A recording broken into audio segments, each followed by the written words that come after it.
président n'est pas qualifié, Philippe Sella, pour la phase finale de ce championnat. Oui, effectivement, Eric, pas d'alternative pour Johnny Wilkinson et tous ses coéquipiers. Ils sont obligés de gagner tous les matchs jusqu'au barrage. Donc c'est une très longue phase finale qui démarre comme un 32e.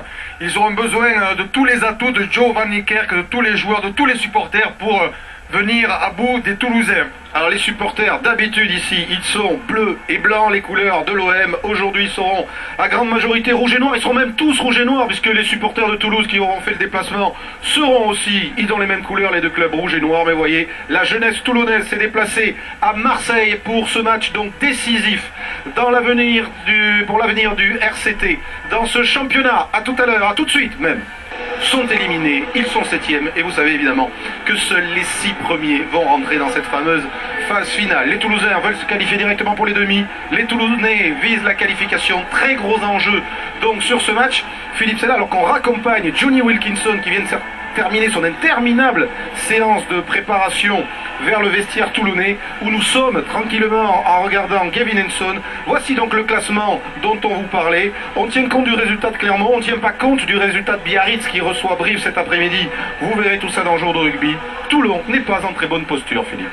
Non, ils ne sont pas en très bonne posture. Vous voyez, pour l'instant, ils ne sont pas qualifiés. Donc, il leur reste 3 matchs pour finir cette première phase. Ils ont obligation de gagner les 3. Ce sont des véritables phases finales qu'attaquent les Toulonnais ici à Marseille face à Toulouse. Et donc, sous la houlette de Johnny Wilkinson, de Giovanni Kerk, mais ils vont essayer de venir à bout pour espérer toujours être sur la route du bouclier de Brennus. Quelle est l'ambiance dans le camp toulonnais? On va le savoir tout de suite. On va retrouver notre homme de terrain, Romain Magellan, aux côtés du manager toulonnais. Salut Romain. Bonjour messieurs, aux côtés de Philippe Saint-André. Philippe, pas de gilet pare-balles cette semaine. Aujourd'hui, par contre, beaucoup de pression. C'est un match coup près aujourd'hui.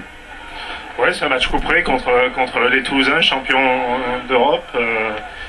Et leader du top 14, mais bon après on joue devant notre public à Marseille, devant 50 000 personnes, et donc on a un gros match à faire en essayant de mettre énormément d'intensité, et énormément de jeu et surtout énormément de combat. Est-ce que le match de la semaine dernière à Barcelone a laissé des traces dans la tête? Ouais, là c'est des traces dans la tête, mais surtout dans le corps, donc on a été obligé de rafraîchir, de remettre, de relancer des joueurs parce qu'on avait quand même beaucoup de blessés. Mais bon, on a une équipe compétitive, on a un bon banc. Après, il va falloir mettre beaucoup de rythme, garder le ballon parce qu'on sait que si on laisse le ballon aux Toulousains, ils sont capables de faire des différences énormes. Et puis surtout, il va falloir être très bon sur les fondamentaux et au niveau de la discipline. Merci Philippe. Voilà, c'était le déguisement de l'après-midi. Alors, parfum de phase finale, 50 000 supporters toulonnais rouge et noir massés dans ce stade Vélodrome qui accueillera aussi cette année, pour la première fois, les 2 demi-finales du top 14. On aura l'occasion d'en reparler. Regardez la statistique des Toulonnais ici en championnat. 4 matchs, 4 victoires. La seule défaite de Toulon dans le stade Vélodrome de Marseille, c'était la finale du Challenge européen contre Cardiff la saison dernière. Philippe Sella, les Toulonnais ont donc clairement la pression et on va en rajouter un tout petit peu en regardant le calendrier qui les attend en cette fin de saison. Oui, avec un calendrier difficile, puisqu'ils reçoivent Toulouse aujourd'hui au stade Vélodrome, et puis la semaine prochaine ils vont recevoir Perpignan, le demi-finaliste donc de la Coupe d'Europe. Perpignan, ça va être une revanche, et puis la qualification pourrait se jouer à Montpellier, à l'extérieur. Donc 3 très grosses rencontres pour les Toulonnais. C'est jouable évidemment, ils ont confiance. Et je sais que le président Boulgela leur a mis une certaine pression. Maintenant, c'est sur le terrain que ça doit se passer. La pression, elle doit être positive dans ce cas de figure. Exactement. Et alors, l'attention, la pression, on va la sentir sur les visages des Toulonnais qui sont arrivés au stade tout à l'heure. Bien sûr, leur président, que l'on écoutera tout à l'heure, leur a mis la pression depuis de longues semaines. On rappelle, bon, Toulon, évidemment, c'est un club en reconstruction, puisqu'ils étaient encore en Pro D2 il y a quelques saisons. L'an dernier, ils étaient en demi-finale. Ce serait un très gros échec si les Toulonnais ne se qualifiaient pas cette année pour ces phases finales du championnat. Oui, effectivement, avec les différentes recrues qui ont été faites, avec cet effectif riche de joueurs internationaux du monde entier, en fait, il y a une volonté, c'est vraiment d'atteindre le plus haut niveau, c'est de réussir à avoir un titre, mais le plus rapidement possible dans les quelques années. Donc pour eux, la qualification est quasiment obligatoire. Alors les matchs durs s'enchaînent. Il y avait le quart de finale à Montjuic contre Perpignan la semaine dernière. Philippe Saint-André, Aubin Weber ont effectué 9 changements dans l'équipe qui va affronter Toulouse cet après-midi, et avec notamment le retour d'un joueur qui ne pouvait pas être aligné en Coupe d'Europe parce qu'il avait joué avec les Saracens, c'est le Gallois Kevin Henson. Philippe, c'est là. Que peut apporter Kevin Henson au Rugby Club Toulonnais? Il a déjà son expérience internationale avec le Pays de Galles. C'est aussi de la vitesse, de cette vitesse, de la disponibilité aussi sur le jeu, de la fluidité, mais aussi ça dépendra donc de son engagement, de cet engagement, de cette participation au sein de l'équipe, ne pas rester dans son coin, mais vraiment de communiquer beaucoup, de communiquer toujours cette expérience qu'il a, cette longue expérience. Et il avait, pour son premier match, inscrit un essai. C'était contre le Stade Français à Mayol il y a quelques semaines. Henson était arrivé blessé au mollet et n'avait pas pu être aligné tout de suite. Il y a une option sur son contrat. S'il donne satisfaction, il pourrait rester, mais son objectif évidemment c'est de se relancer en vue de la Coupe du Monde. Autre joueur cadre et décisif pour le Rugby Club Toulonnais, c'est Johnny Wilkinson, qui n'a pas été aussi décisif que ça la semaine dernière à Barcelone face à Perpignan. Regardez Philippe, c'est là, ce pourcentage de réussite beaucoup plus fort avec l'Angleterre, 4, et avec Toulon seulement 68%. Oui, c'est assez surprenant, hein, avec l'équipe d'Angleterre, c'est un gros pourcentage.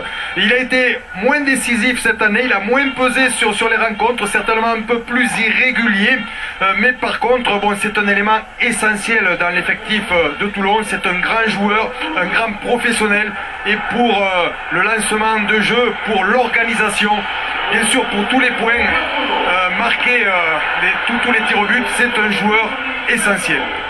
Alors, autre réaction côté toulonnais dans la préparation de ce match, Romain Magellan, avec celui qui est habitué à mettre énormément de pression sur les épaules de ses joueurs, c'est le président du club, Mourad Boudjelal. Oui, on le voit. Bonjour président. Alors, comme le disait Eric Bail, vous mettez énormément de pression sur les joueurs, sur le staff. Est-ce que cette semaine, ça a été, comme la semaine dernière, vous avez mis de la pression sur vos joueurs?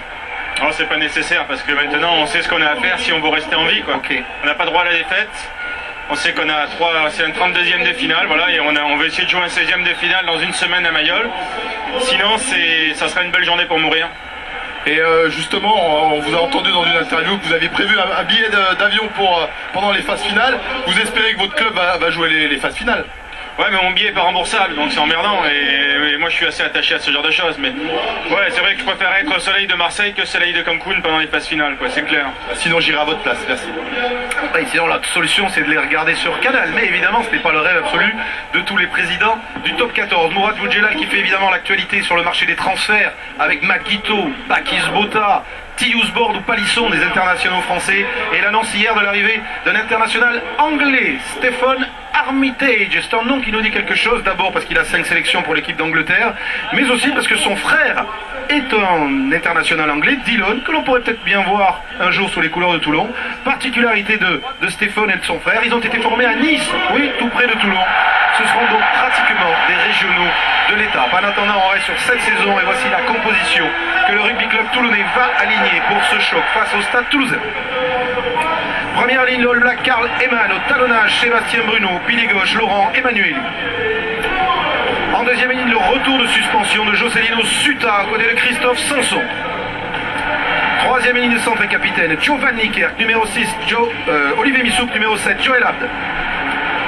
La charnière Fabien Cibré, titularisé aujourd'hui, numéro 10, évidemment, Johnny Wilkinson. Au centre, aux côtés de Kevin Henson, le Fidjien Gabriele Lovopalavu.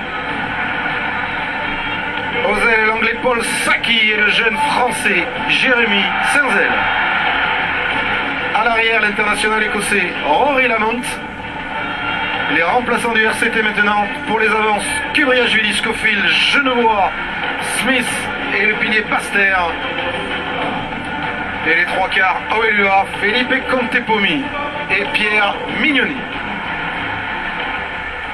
Avant de parler du Stade Toulousain, une réaction d'un des grands absents du match côté toulonnais aujourd'hui, c'est Chris Chesney qui est aux côtés de Romain Magellan. Oui, alors je vais essayer de le faire parler en français. Chris, is it hard for you to see your team playing in front of this stadium crew? Oui, c'est très difficile. Le stade est très occupé, l'ambiance est très bon, oui. Your English is not so bad. My English is terrible, mon français est aussi terrible. Merci beaucoup. Ouais, il faut qu'il progresse.